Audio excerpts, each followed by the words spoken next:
All right, ladies and gentlemen, welcome back to the channel. It is Tuesday, and you know what that means. Time to continue our series in the mysteries of the unexplained and into our continued discussion of the Dogon and their mysterious, unexplainable, unaccountable knowledge of Sirius B and the Sirius star system. And some of the greatest mysteries are sometimes hidden in circumstances so unexpected that their discovery is always by chance or incidental to some other search. And isn't that interesting, as we said last time, how some of the greatest and astonishing finds can be found in an attempt to find something completely different? With that being said, thank you for joining me. We're reading for purposes of teaching and commentary and expanding the mind and entertainment, but expanding the mind so that through that awareness we can hopefully increase the quality of our lives and the lives of those around us. In this case, looking into the mysteries of the unexplained and our past. The Dogon people and their unaccountable knowledge of Sirius B.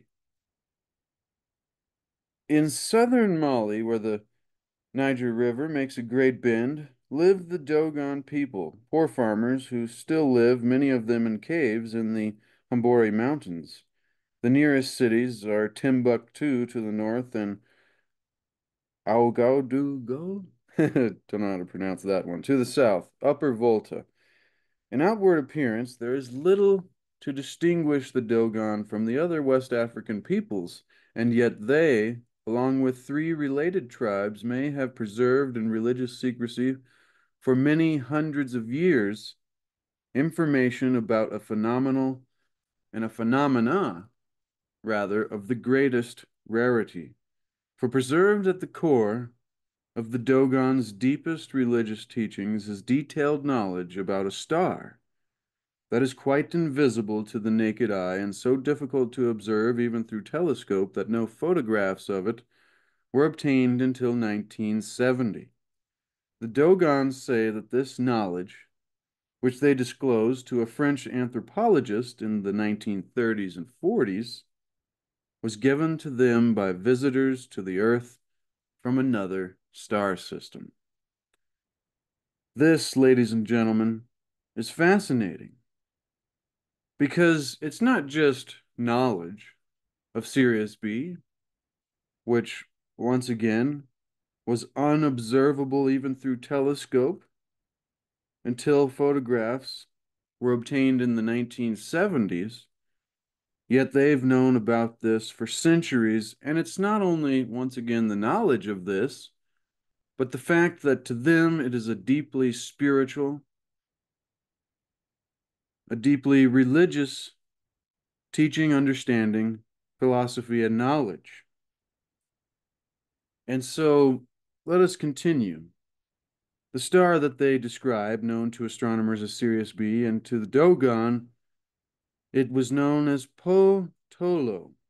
Its existence was suspected by Western astronomers in 1844 when certain irregularities were noticed in the movements of the star Sirius, the brilliant dog star, in the constellation Canis Major. Now, in 1862, after much observation, a faint companion star was finally detected. It seemed, however, far too small to exercise any noticeable influence on Sirius, which is twice as large as our own sun and 20 times as radiant. A Dogon sand drawing of the elliptical course of Sirius B around Sirius A resembles the astronomical diagram of the orbit in the photograph of Sirius A. Sirius B appears to be a tiny dot. The spurs of light on Sirius A are caused by a telescopic device. Now, the Dogon name for Sirius B consists of the word for star, Tolo, and Po, the name for the smallest seed known to them,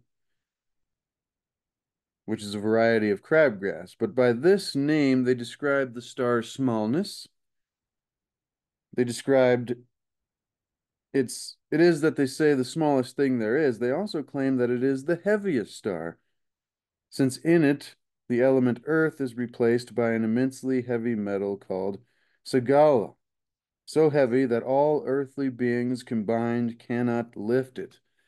Now, this is the Dogon understanding of this long before we even discovered its existence. This is unexplainable and unaccountable knowledge. And so, the significance of Sirius B to the Dogon is that it was the first star made by God. And as the axis of the universe, from it all other matter and all souls are produced by a complex spiral movement that the Dogons symbolize in woven baskets. Now we're just kind of recapping what we went over last week. So if you missed last week's episode on this, that was amazing. Be sure to go check that out. But this being the first star made by God, and the point from which all souls and all matter are produced, coming out in a complex spiral. Think about sacred geometry. There's another way to describe that that has to do with the spirals. I'm sure many of you in the comment section will have a better description for that. With that being said, in addition to their knowledge of Sirius B, the Dogon astronomical lore includes the fact that Saturn has rings and that Jupiter has 4 major moons. They have 4 calendars, one for the sun, one for the moon, one for Sirius, and one for Venus. And they have long known about this, which is the most fascinating part. This is unaccountable knowledge. And now we'll go into the section we did not do last week, entitled The Dogon and the Erudite Europeans. Erudite. Carl Sagan, Cornell University astronomer, author of The Cosmic Connection, and co-author of Intelligent Life in the Universe, has calculated that given the billions of stars in the universe, the vast number of planets in orbit around those stars, assuming conservatively that this is the way that we think it is, once again, we're open-minded here to many possibilities. So if you're somebody who has a different viewpoint about all of this, then that is just fine. Be sure to share that in the comments below. Now,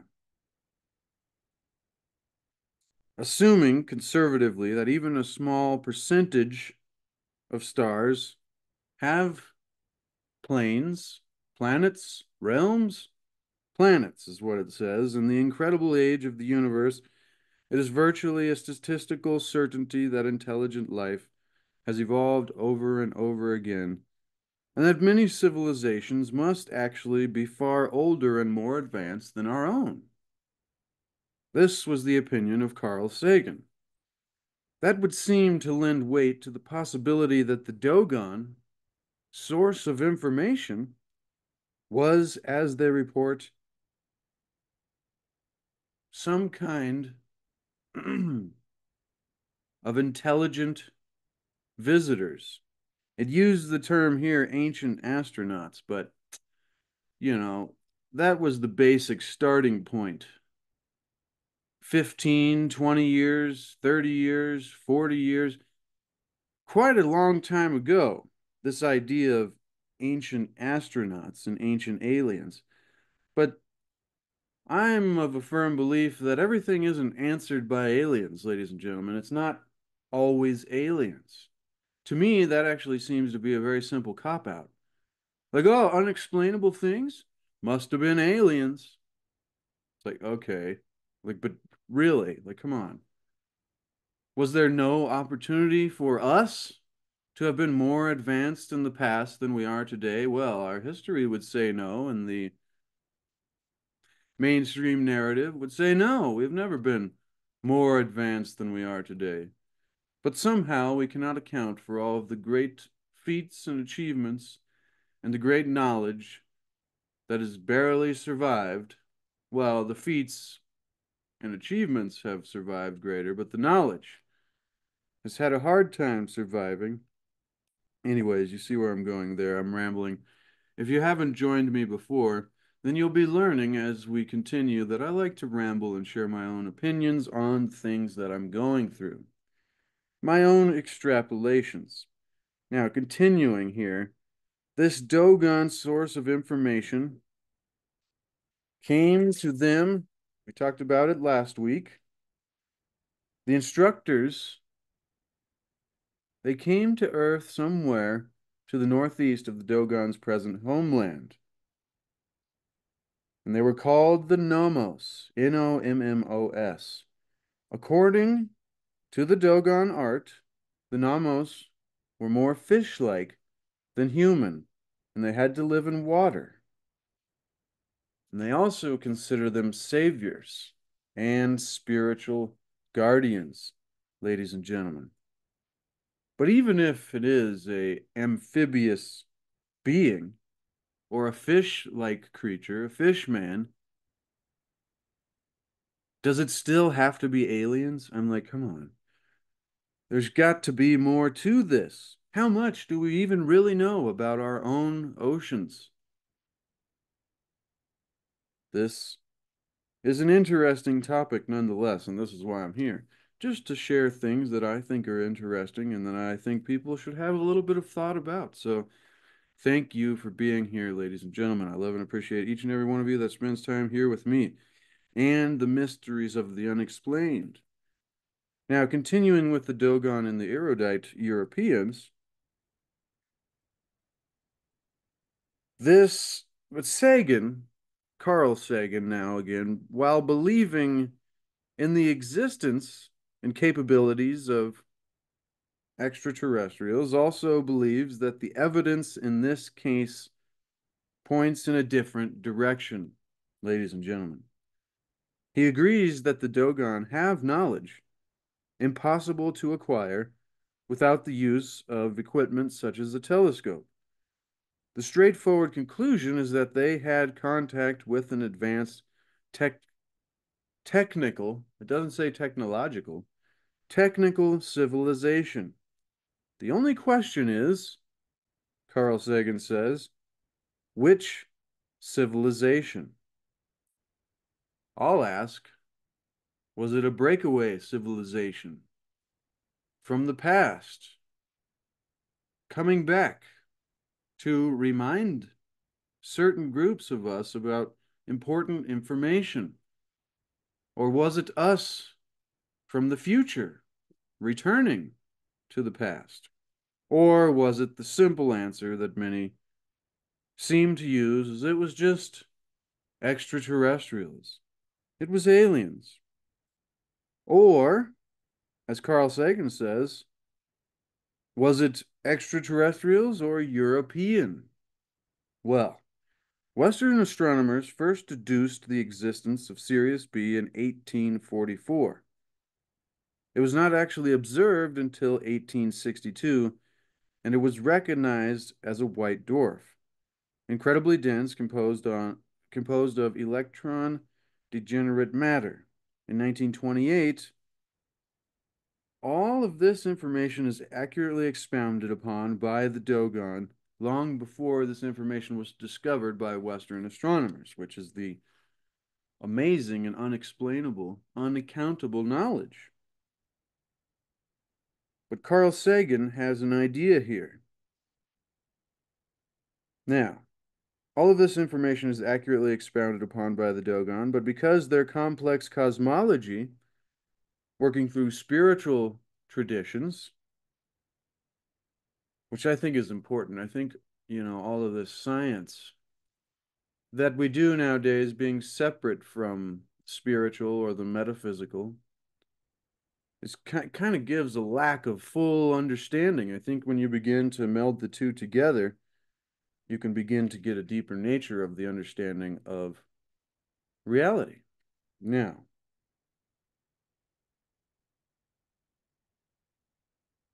because their complex cosmology, including the Sirius B information, was not recorded by European anthropologists until the 1930s and 40s. Sagan contends that the Dogon picked up that information from a passing European. Popular information about Sirius B was published in 1928 in Sir Arthur Eddington's book, The Nature of the Physical World. As they spent an evening around the campfire, swapping Sirius myths. In my mind's eye, I picture a Gaelic visitor to the Dogon people in what was then French West Africa. In the early part of this century, the conversation turns to astronomical lore. Sirius is the brightest star in the sky, and the Dogon regale their visitor with their Sirius mythology.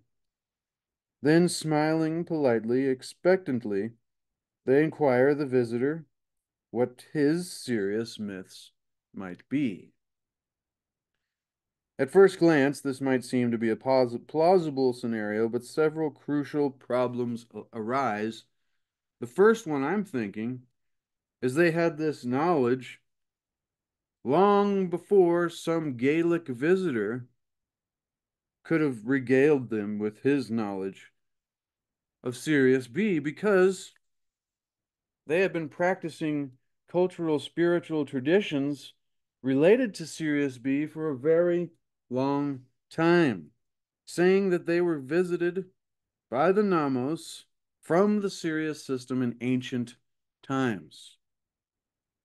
At first glance, once again, this might seem a plausible scenario, but several crucial problems arise. So, the primary difficulty, is that only the highest Dogon initiates are taught the secret calculations. The two French anthropologists, Marcel Grualle and Germain de Trilleran, whose monograph, A Sudanese Sirius System, first described this phenomenon, were given this information only after a decade of work among the Dogon. 10 years, maybe more, working among the Dogon, and only then was this information given, when extraordinary mutual trust and affection had developed between the parties. Even so, the anthropologists had to still attempt to piece together the information from several sources, since the highest ranking priests were each responsible for only a part of this complex system of knowledge. That's very fascinating, actually. That makes me think how many other traditions, occult, esoteric, wisdom traditions, might have kept different areas of the knowledge. Because when you get into the understanding of the nature of reality, with a metaphysical, mystical understanding, as well as that as a physical and practical understanding, there begins to be many different areas of connecting laws and rules and, characteristics and archetypes and causes and effects and all of this going on, that it would be very difficult for one master to contain and disseminate all of the knowledge. And so it's very interesting there that it says the high-ranking priests among the Dogon were each responsible only for a part of this complex system of knowledge. Such carefully guarded secrets are not the stuff of campfire tales told to amuse strangers. So this theory of some European Gaelic visitor giving the Dogon around a campfire this knowledge of Sirius B is but a simple folly. Now, the fact that we may have had similar kinds of visitors of a Gaelic nature, or, like the Vikings, or these very tall people wearing, very interesting to us would be armor and headgear, very interesting clothing. With that of the head of a wolf, like a wolf ship. But I'm just letting my mind wander here to find evidence of that here in the American Southwest. Well, you can find it in a lot of places, but that is a different subject. So, with that being said, next, consider the high degree of accuracy in modern scientific terms. It is well known that pre-literate societies do, in fact, have extremely accurate oral traditions with stories handed down virtually unchanged for hundreds, if not thousands of years. But the Dogon add a third star to the Sirius system, and this was where we ended last week, talking about the amphibious beings, the Nommos, and the relations to that in other spiritual traditions and cultures throughout history. But this third star, seeming that they had such an accurate knowledge about Sirius B before any knowledge was available to Western astronomy, how could we discredit another claim by them to say that there is a third? And this, they gave the name, what was it? Sirius B, the woven baskets. One sec here. The Oannes, half shape of a fish blended with that of a man. It's very, very fascinating. I'm trying to find for the name of it. It was something female. Sorghum. Well, apparently. We will get to that shortly. Here's resurrected. Huh, I thought it was right there. Dog star. Ah, here we go. Ma The Dogon also describe a third star in the Sirius system called Ma, which translates to sorghum female. They say it is a single satellite. To date, this has not been detected and discovered by Western astronomers. Still today, ladies and gentlemen. And so, with that being said, since Western astronomy has no knowledge of such star, what would account for the accurate retelling of one segment of this knowledge and an inaccurate telling in the other, in combination with the total fabrication of another segment? Well, this is very interesting. The Dogon add a third star, a star with a satellite in orbit around it. So this third star has a single moon, they say? Or could this satellite be that of a different origin? Western astronomy has no knowledge of such star. What would account for the accurate retelling of one segment in combination with the total fabrication of another segment? Well, I would say that it's not a total fabrication, obviously. Goodness. However, in what language were the Dogon and our hypothetical explorer conversing? After all, communicating such sophisticated and precise information to pre-technological people would be not just difficult, but nearly impossible. And so, even if there was a common language to share between the two, which is even more unlikely given the set of circumstances. And so, yet Grauliu and de Tularen list, which were the anthropologists who spent 10 years with the Dogon discovering this information, which took a very long time of gaining the trust and affection of the people. And even then, they had to work together from several sources. Among the Dogon, even the highest priest, who were responsible for separate parts of this knowledge. And so, Griaule, I'm totally butchering their names, Griaule, Griaule, and Dietrich list the languages of their informants as Sangha and Wazuba. No mention is made of French or of Arabic.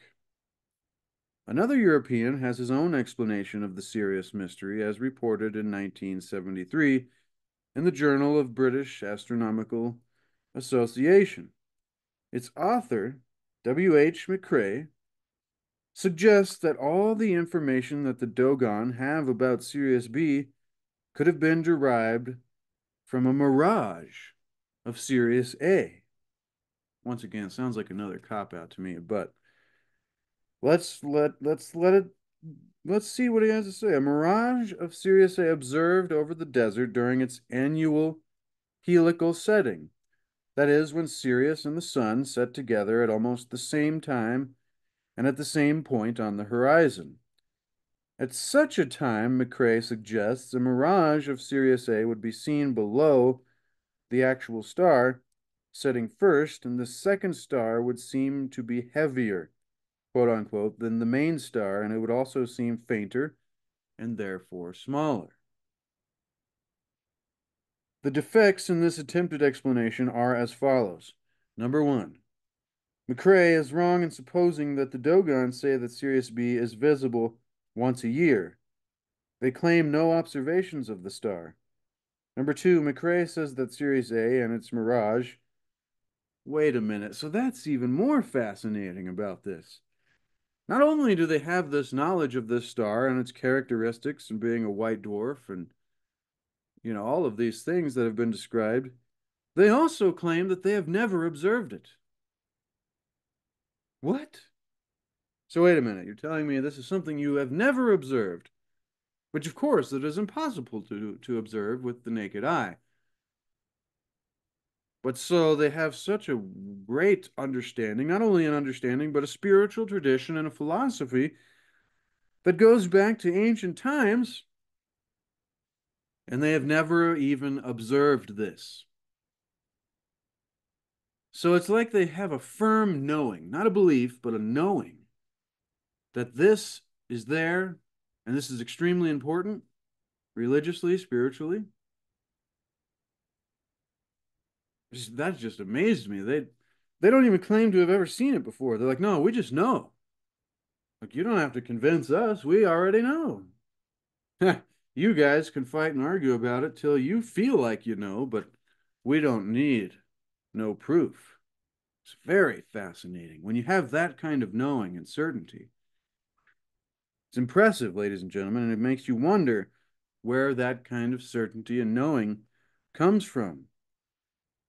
That brings us back to this being a mystery of the unexplained and amazing, unexplainable, unaccountable knowledge of the Dogon and of Sirius B. And in this case, also Sirius C. Now, number two, McCrae says that Sirius A and its mirage would both seem red at the helical setting. The Dogon never said that Sirius B is anything but white in color. Once again, never having observed it. It's just amazing. Number three, the mirage thesis does not explain why or how the Dogon accurately describe an elliptical orbit for Sirius B. So they have all these like legitimate understandings. Once again, they're like, no, we've never even seen it. We just know. How is it that we know? Well, to them, it was the amphibious beings and fish-like people that came to give them this knowledge. And we'll get to that in just a second, ladies and gentlemen. Number four, for the defects in the attempted explanation of McCrae by them seeing this setting of Sirius B and the sun at the same time on the same point in the horizon, causing them to believe that Sirius and the sun, causing them to believe that Sirius B was there. But this is obviously a folly because of all of the reasons we are listing here. Number four being, nor is their knowledge of the 50-year orbital period explained by this. McCrae admits this and can only suppose that the figure given by the Dogon is accurate by coincidence. Come on, McCrae. Like, really, man? It's just coincidence. I'm like, this guy obviously was getting a good paycheck by the Smithsonian if they were even founded by the whatever. But it's like, are you kidding me? Oh, it's all coincidence. Yes, they knew that it had a perfect elliptical orbit and they described it as white and they knew that there was a 50-year orbital period and I mean, they knew all this stuff and they never even seen it before. Oh, it's just coincidence. It's got to be aliens. And you see, ladies and gentlemen, why?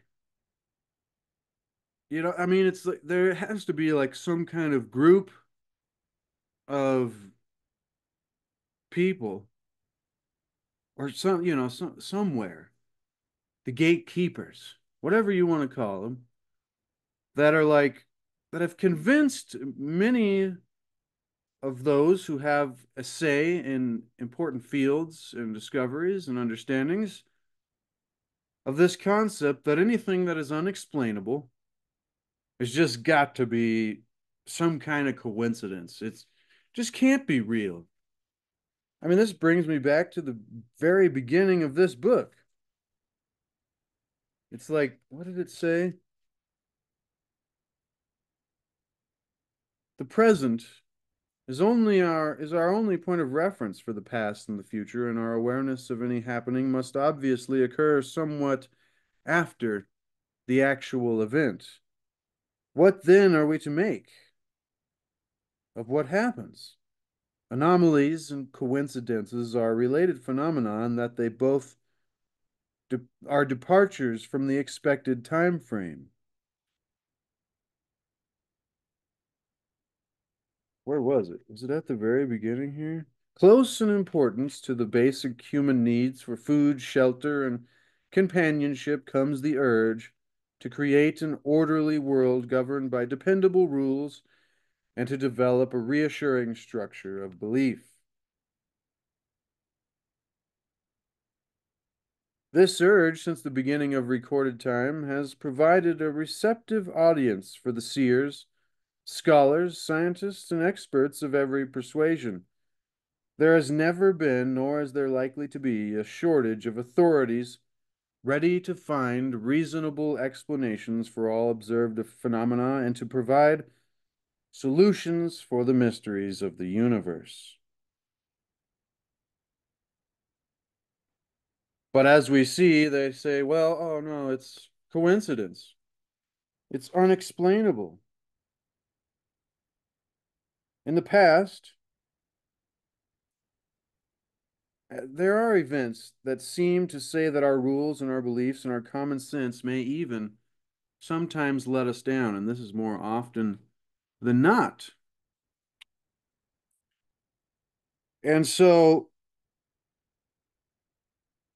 in the past, like the Dogon, like we're describing today, like the previous golden age before we were shut down and made to believe a whole bunch of ridiculosity. Not trying to be perfect. We're just having fun here, expanding the mind and, trying to think and ponder on some interesting stuff. So thank you for being here. Love and appreciate each and every one of you that spends time with me. Once again, I'd like to say I'm no master. I am no professional scholar, historian, whatever. I'm literally just an average person like looking into this stuff because it's interesting. So if anything I say is totally inaccurate or incorrect, then that's perfectly fine.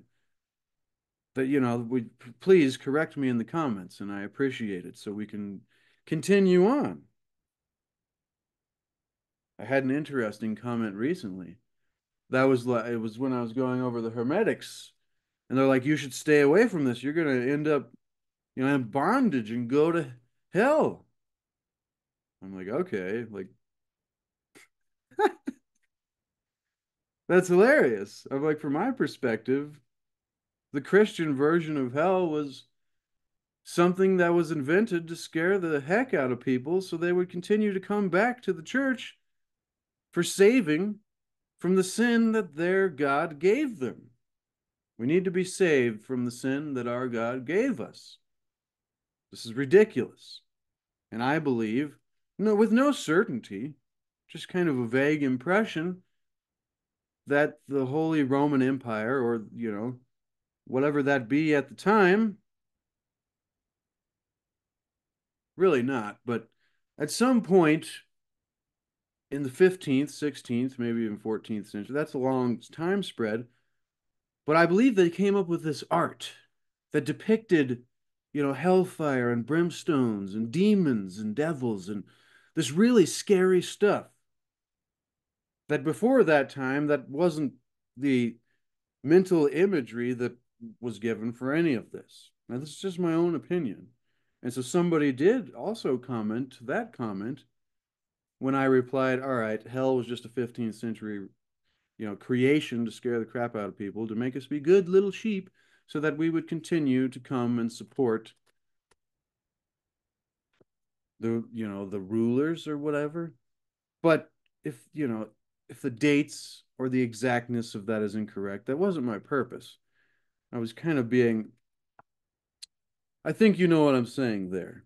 The exactness of that can be debated, and I wonder exactly when the Christian version of hell was created and invented to sell to the followers. So it gets very interesting because there is a spiritual philosophy that is fine, and then there is a dogmatic, rule structured, religious tradition. And so there's these two contrasting things that seem to get confused oftentimes as being one thing. However, with that being said, in the past, men and women believed that the world around us had a miraculous dimension, and that magic was real, and that angels, it's a bad example, that mystical beings were real, and that prayers and thoughts had an effect on reality and were efficacious, and that man had a special place in the universe. Today, fewer and fewer people believe in such a world. For many, existence has become something defined by, unfortunately, politics and economics and discoveries made by the gatekeepers in laboratories.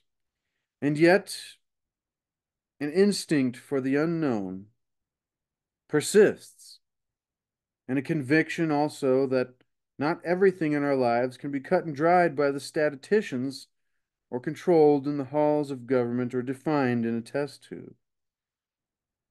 For though more has been learned about the earth and the cosmos, oh, I lost my place. That's fine. More has been learned about the earth and the cosmos in the past 25 years than in the preceding years of recorded history, or so they say.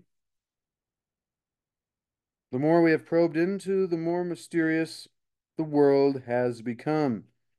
The more questions we ask, the more questions we discover. In the view of the strangeness persistently revealed around us, we ask if common sense does not require us to accept the uncommon.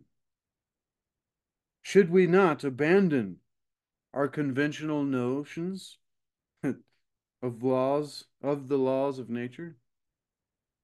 As our scientists tune in to the reverberations of cosmic creation, must we adhere to the idea that time progresses in a linear way? Well, we begin to learn more and more that that is not the case, and that the future and the present and the past can exist simultaneously. Must every affected situation be preceded by a cause? And cannot psychic energy make itself manifest in physically observable ways? Well, ladies and gentlemen, these are the questions that I love to ask here on this channel. I was trying to find the part where it says that the so-called authorities dismiss this as being some kind of folly. But I was unable to find that part. In previous episodes, we talked about the dimensions of time and cognition of the future. It's very, very interesting. Maybe it was at the beginning here. Anomalies. Any departure from the expected arrangement, general rule, or usual method is considered to be an anomaly and, as such, is dismissed largely as suspect by the scientific community. So, for those that want to call this coincidence, it's like, oh yeah, the Dogon and their perfect description of Sirius B and its elliptical movements and its 50-year, orbital periods and all of these things, and they never even have claimed to observe it. But oh no, any such unexpected arrangement that goes outside the general rule or our usual scientific method or just our mainstream narrative that we're told to believe, this is considered to be anything outside of that is considered to be an anomaly, and as such is dismissed largely as suspect and coincidence and just, silly. Don't worry about it, ladies and gentlemen. Just look over here. It's like, really? Once again, just a coincidence? Come on, man. You've got to have a better explanation than that. This, however, does not keep the evidence of inexplicable events and relationships from popping up in a wondrous variety of ways and in a wide range of places. And as rational beings, we tend to feel uneasy with the things we can't explain, but in the future, as has been true in the past, some of our most fondly held beliefs may be shattered beyond repair. We'll come back to that when we finish today.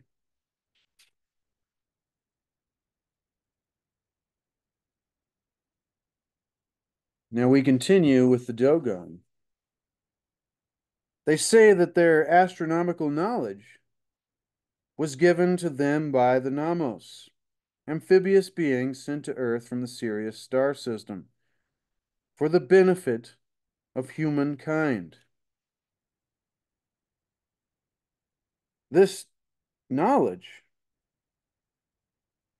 is very fascinating because it links up, as we looked at last week, with many different things. Well, let me keep going. I don't want to ramble too much. We got to get here to the end of this. Once again, thank you for joining me. I love and appreciate each and every one of you that spends time here with me on the channel. The Dogons say that their knowledge of this was given to them by the Nommos, fish people, amphibious beings. And the name, they were sent to Earth from the Sirius star system for our benefit, which is also fascinating. Why? The name comes from a Dogon word meaning to make one drink. Ah, and that was what blew my mind last time. The relation of you can lead a horse to water, but you can't make it drink. And you can lead a man to knowledge, man or woman. You can lead someone to knowledge, but you cannot make them think. And actually, if you try to force the horse to drink, you might get kicked. It's going to be difficult and you might hurt yourself in the process. And if you try to force someone to think, to become enlightened, to understand, if you think that you know, and then begin attempt to persuade someone that they should know, It's the same thing as trying to force the horse to drink. You might get kicked. You might hurt yourself in the process. It's going to be difficult, and you're going to distract yourself from your own process anyways. This doesn't mean that we should still lead the horse to the watering hole. It just means we should leave it alone. Or in other words, offer and then let go. But this Dogon word Nommos means to make one drink. Does this mean to make one understand the knowledge? Maybe. They're also called masters of the water, which is one of the five elements that comprise reality, which is very fascinating also. If they are the masters of the water, who are the masters of the air and the earth and the fire and the Akasha principle, that of mind, or the etheric field? Are there masters for each of these? This is just where my mind is going. The monitors and the instructors is what they call them. So they're masters of water. Their name means to make one drink. They're here for our benefit. And they are the monitors, the watchers. That's also interesting. Different subject. And they are the instructors, the teachers. They came to Earth somewhere in the northeast of the Dogon's present homeland when their vessel landed after a quote-unquote spinning or whirling descent, and with a great noise and wind, it skidded to a stop, scoring the ground and quote-unquote spurting blood. Now, ancient aliens would say, oh, it's a rocket ship. Spurting blood means shooting fire. I'm like, would you, if somebody said to you, all right, this thing is spurting blood, would you say, yeah, it must be shooting fire? Like, who got that correlation? What the heck? Once again, it must be just a coincidence. It's all aliens. Like, I mean, the more you think about this, you begin to see that, like, these cop-out answers of coincidence and aliens, and I mean, it begins to be kind of silly. You're like, oh, there's a lot more to this, and they don't actually want us to think in the correct directions. So it's my opinion that Ancient Aliens was a wonderful, baseline springboard to get to a further understanding of things. Just like many religious traditions can be a good base level introduction and then a springboard onto more metaphysical, occult, esoteric, spiritual philosophies and mystical understandings that break outside the dogmatic control structures that you would get from both areas. Whether it be, anyways, you know where I'm going with that. And so, at this time, so I'm wondering what this red liquid, because I mean, you wouldn't mistake spurting blood for shooting fire. Like, come on. Even if you're the most ancient people, you know what fire is, and you're not going to confuse it with spurting of blood. So, that being said, at the time, a new star, which is very fascinating. Thinking of a Muamua here for some reason. That's just a random connection. Perhaps a mothership was seen in the sky. After the landing, something with four legs appeared. That's weird. A quadruped? A non-bipedal humanoid? Very interesting. Something with four legs appeared and dragged the vessel into a hollow. What they mean by the hollow, I'm not sure. Which filled then with water until the vessel floated in it. According to Dogon art, I mean, that little sentence there could contain 1,000 mysteries. It's like this vessel, whatever it was, whatever this red liquid was, and whatever at the time this new star that was seen in the sky. And then after the landing, something with four legs appeared. That's weird, that being the fourth thing. And then it dragged the vessel to a hollow, which filled with water. So we've got six very weird things going on there that need explanation. And also until the vessel floated in water, floated in the water. All of that seems to be an important process to me. Please let me know what you think about in the comments section below about that. That is just fascinating. But according to the Dogon art, the Nommos were more fish-like than human, and they had to live in water. They were saviors and spiritual guardians. The Nommo divided his body among men to feed them. That is why it is also said that the universe had drunk of his body. The Nommo also made men drink. He gave all his life principles to human beings. That was like a little small text in between the normal text there. And that's also very interesting what that could mean. Now, I think it's talking about a single Nommos here now, because it stopped from describing them plurally to singularly in that last little bit about the Nommo divided his body among men to feed. This makes me think of the biblical things talking about, which could be astrotheological connections having to do with, you know, certain constellations and astronomical archetypes, or astrological archetypes, rather. Because this symbol of the fish, and the fish feeding men, and this, there is this thing about that that could be a lot deeper. Now, sorry.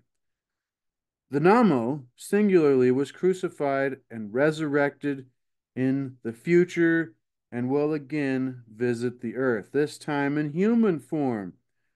Later, he will assume his amphibious form and will rule the world from the waters. Well, there's many characters throughout history, ladies and gentlemen, that were crucified and resurrected, and in the future will return again to visit the earth. And also had a lot to do with fish and feeding people and miracles. We're not just talking about Jesus. I mean, there's many characters that did this throughout many spiritual, philosophical, religious, whatever you want to call it, traditions throughout the ages. So why is this a repeating story throughout humanity? Later, he will assume his amphibious form. I missed this when I read over it just a second ago, and will rule the world from the waters. That sounds kind of ominous. I'm like, this Nommo, maybe they shouldn't have crucified him. And maybe we should have held off a little bit there. So, but later he will assume his amphibious form after he's returned in human form, and he will rule the world from the waters. Wow. This is a lot, ladies and gentlemen. I think we've almost gone an hour here, and I did not expect to. If the Dogon accounts record something as momentous as a landing on this realm, this Earth, by beings from another star system, one would expect to find comparable descriptions elsewhere. Do such descriptions exist? Well, they do, ladies and gentlemen. As we found last time, in Babylonian accounts of the Oannes, amphibious beings who came to this planet for the welfare of the human race, their vehicle was egg-shaped and they landed in the Red Sea. The following descriptions are taken from a history of Mesopotamia written in the 3rd century BC by Berosus, a Babylonian priest whose work survives only in fragments recorded by later Greek historians. The Oannes had the shape of a fish blended with that of a man, a complicated form between a fish and a man. They were quote unquote, semi-demons. Daemons? Halfway that between men and gods. Then it says their appearance was repulsive. And then in small text here, we have, let's just look at a quick image of the Nommos and the Oannes from each of these days. See if we can get a good comparison here. So once again, this is all open for debate and theory and, postulation. This is all open for shared thought so that hopefully we can come to some kind of shared understanding. But with that being said, we have ourselves an interesting connection here between amphibious beings. This one is very interesting. We have the Dogon people here depicting the Nommos. Also an interesting photograph here.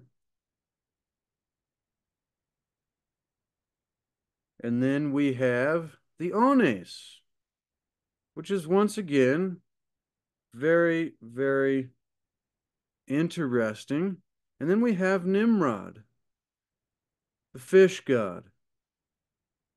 Then there's this very interesting picture here with the fish god Oannes behind a very crucial religious character and the question about the Pope's hat.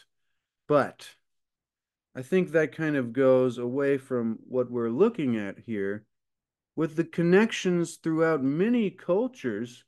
I mean, Nimrod is sometimes associated, this is just the AI overview, so we know how crazily wrong that could be, but simply is associated with the god Ninurta. And all of these gods, it seems, they seem to translate through cultures and names and philosophies to have similar characteristics, and it goes back through time. As spiritual or religious traditions change over time, these gods or these characters, these beings get new names, but seem to have similar characteristics and archetypes. And so coming back to what we were reading here, the appearance was repulsive. The whole body of the animal was like that of a fish, and had under a fish's head another head, and also feet below, similar to those of a man, subjoined to the fish's tail. His voice, too, and language, this is very interesting, was articulate, so understandable, and it was human. How is this possible?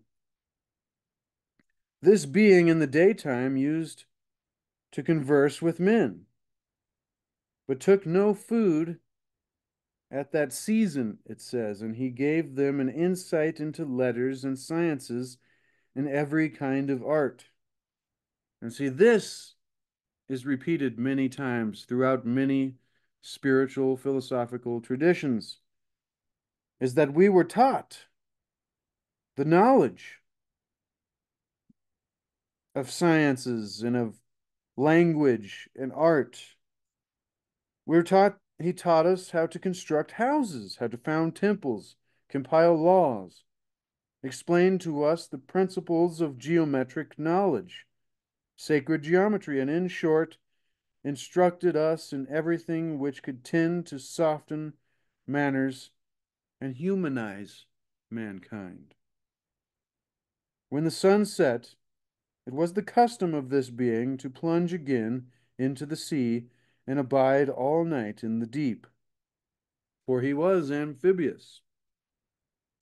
One further account of the Oannes is preserved in summary form by Saint Pietus or Photius, circa AD 820 to 892, Patriarch of Constantinople, in his Myriobibblon, he says that the historian Helladius recounts the story of a man named O-E, who came out of the Red Sea having a fish-like body, but the head, feet, and arms of a man, who taught astronomy and letters. Some accounts say that he came out of a great egg, whence his name, and that he was actually a man, but only seemed a fish because he was clothed in, quote unquote, the skin of a sea creature. See, that's what I was thinking, is some kind of suit or outward protective, something like armor. Once again, I'm not thinking of a spacesuit. I'm not thinking of aliens here.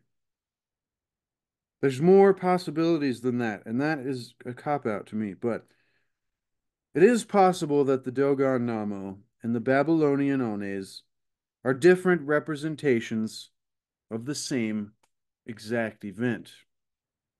The Dogon themselves insist that their people did not always live in their present homeland. And evidence suggests that they are descendants of Berbers who began a southward migration from Libya in the 1st and 2nd centuries AD, and who, having intermarried with locals, were fully established in the Mali area by the 11th century. Now, this part is very interesting to me here. If the Dogon did indeed come to Mali from the northeast, then they may have originally been close enough to the Red Sea for a connection between the Babylonian and the even earlier, but to have a connection between the Nommo and the Oannes to be geographically feasible. And if so, however, it is curious that the Dogon alone should preserve this knowledge of Sirius B, while the Egyptians, who were certainly in contact with Babylonian culture, should preserve only a high regard for Sirius A, that of the dog star, and that largely because it helped them in their natural environment to predict the flooding seasons of the Nile River. On these grounds, then, it seems likely that the Dogon and the Babylonian history record separate but very similar events. This comes to us from Robert Temple, The Serious Mystery. Wow, ladies and gentlemen. Wow. So I will ask, are the Dogon right about the Oannes? Was the history of the Babylonian and Mesopotamian also correct? Sorry, about the Oannes or the Nommos, these fish-like beings, but yet their voices were articulate and human. It's very fascinating there that the Egyptians, who are certainly in contact with the Babylonian culture, don't preserve any, and this could be also wrong, totally wrong. So please correct me in the comments below if you know any more information about this, but they don't preserve any information regarding Sirius B, just rather a high regard for Sirius A. This is extremely fascinating and incredibly mysterious, unexplainable and unaccountable knowledge of Sirius B and the Nommos and the Oannes and the fish-like or amphibious beings. Just incredible, ladies and gentlemen. With that being said, we'll finish with this little bit. to remind us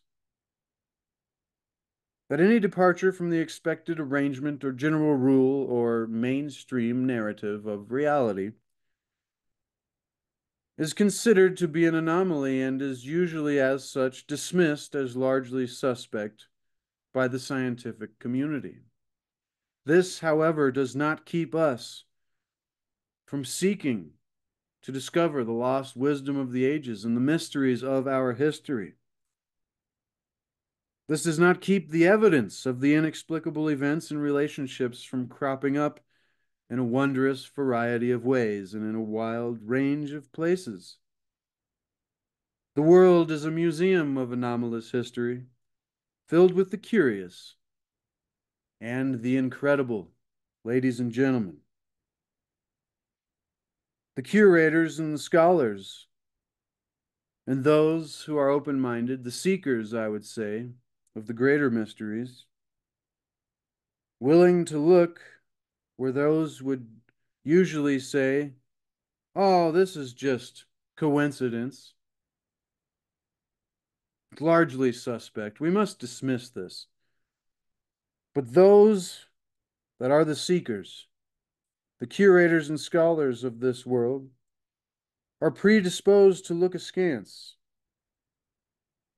at this collection of improbable objects inscribed above the entrance, ladies and gentlemen, to our hypothetical museum could be the letters from a mysterious alphabet, perhaps Phoenician. And these letters would translate as, abandon certitude, all ye who enter. Abandon certitude, all ye who enter here. As rational beings, we tend to feel uneasy with things that we can't fully explain or understand.